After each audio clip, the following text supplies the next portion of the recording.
ऋतधामापराजित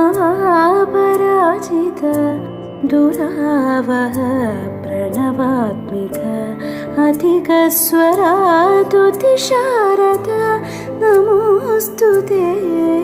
श्यामाम्बरं मुखसागरं तुलसीदलम् अतिसुन्दरम् कनकासुखं नारीवरं शुभदं माङ्गल्यं तन्तुनानेन मम जीवनहेतुना।